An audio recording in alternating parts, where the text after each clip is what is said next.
Hi, my name is Jonathan Robert with Wallaby Windows. Today I'm going to tell you a little bit more about vinyl windows, this window in particular, and a little bit more about what it's like and what's important when buying windows in the South. I say the South because we're in Houston. It's important because we have a lot of sun. What's important here is not the same as what's important in the North or in more moderate climates like the Midwest or Northwest. We have a lot of sun. So as a rule, the U factor is not as important as the solar heat gain. So a lot of people say, well, is it important for me to have triple pane glass? Not so much here. But I will explain the NFRC label and what to look for in any new window. Now, it's not hard to find a window that costs $3,000 a piece installed. In fact, most companies are far more expensive than Wallaby windows. Now this particular window is what I consider a value-driven window. It's vinyl and it's excellent for this climate. Now, this is the NFRC label. NFRC standing for National Fenestration Registration Council. And it is this organization that measures the performance of every window and door that's made in this country. What you see here is that they require 4 different factors to be measured and labeled on every new window. Now, there are other things that they measure, but this is what they require on every new label. First is the U factor. Now, this is the overall ability to insulate when it comes to this window. If it's 100 degrees outside, if it's 70 degrees inside, how long does it take for that 100-degree heat to come in or that 20-degree cold, depending on where you are? This is a number that is more important in cold climates than it is in warm climates. Not to say it isn't important here, it is, but it is not it's not our number one factor. Now, if you're more familiar with R value, you can take 1 divided by this number to come up with the R value. So in this case, it would be slightly better than 3. Now, solar heat gain coefficient has to do with the sun's heat that is allowed through the window, mostly by the tint. Now, you can see here, if you look at the side and look through the glass, you can see that there's an obvious tint.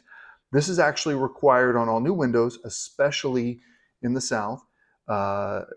Energy Star has certain standards that have to be met in order to achieve that status. And in this case, the 0.19 solar heat gain coefficient does meet Energy Star standards for this particular region. It's very hard to see here, but they actually have a picture. And you can see the grayed out area is the region that I'm in. It's the southern region. In Houston, Texas, we are definitely squarely in that. 0.19 has to do with how much, it's basically saying that it's letting 19% of the warming rays from the sun, i.e. UV light and infrared rays. Not to be confused with the visible transmittance. Now, this is the overall visible light that's allowed in through the window, and in this case, it is 44%. Now, when you measure the visible light that comes through your window, you are factoring in the thickness of the frame, the grids on the windows, and other things, and of course, most importantly, your tint. The heavier the tint, the less visible light gets through. And last but not least is air leakage. This is really important, especially if if you've got older windows, you know exactly what I'm talking about. The draft, the bugs, the dust, the pollen that gets through these windows. In order to meet Energy Star standards, they require that it be less than 0.3 cubic feet per hour. And in most cases, a nice, good, efficient, modern window is actually going to be a little bit less than that, but Energy Star doesn't require any less than that. And I will add to this is not always required, but the design pressure of 35. Design pressure is rated from 15 to 65, 65 being the highest.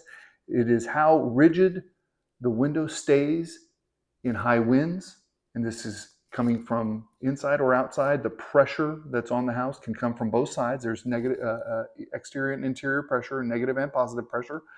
And in this case, it is 35. So it can withstand winds, and off the top of my head, I don't know. This one is a DP rated 35 window. This is very important when you're near the coast because the winds can get pretty high. In fact, in order to be considered a hurricane window or an impact window, that number has to be above 50.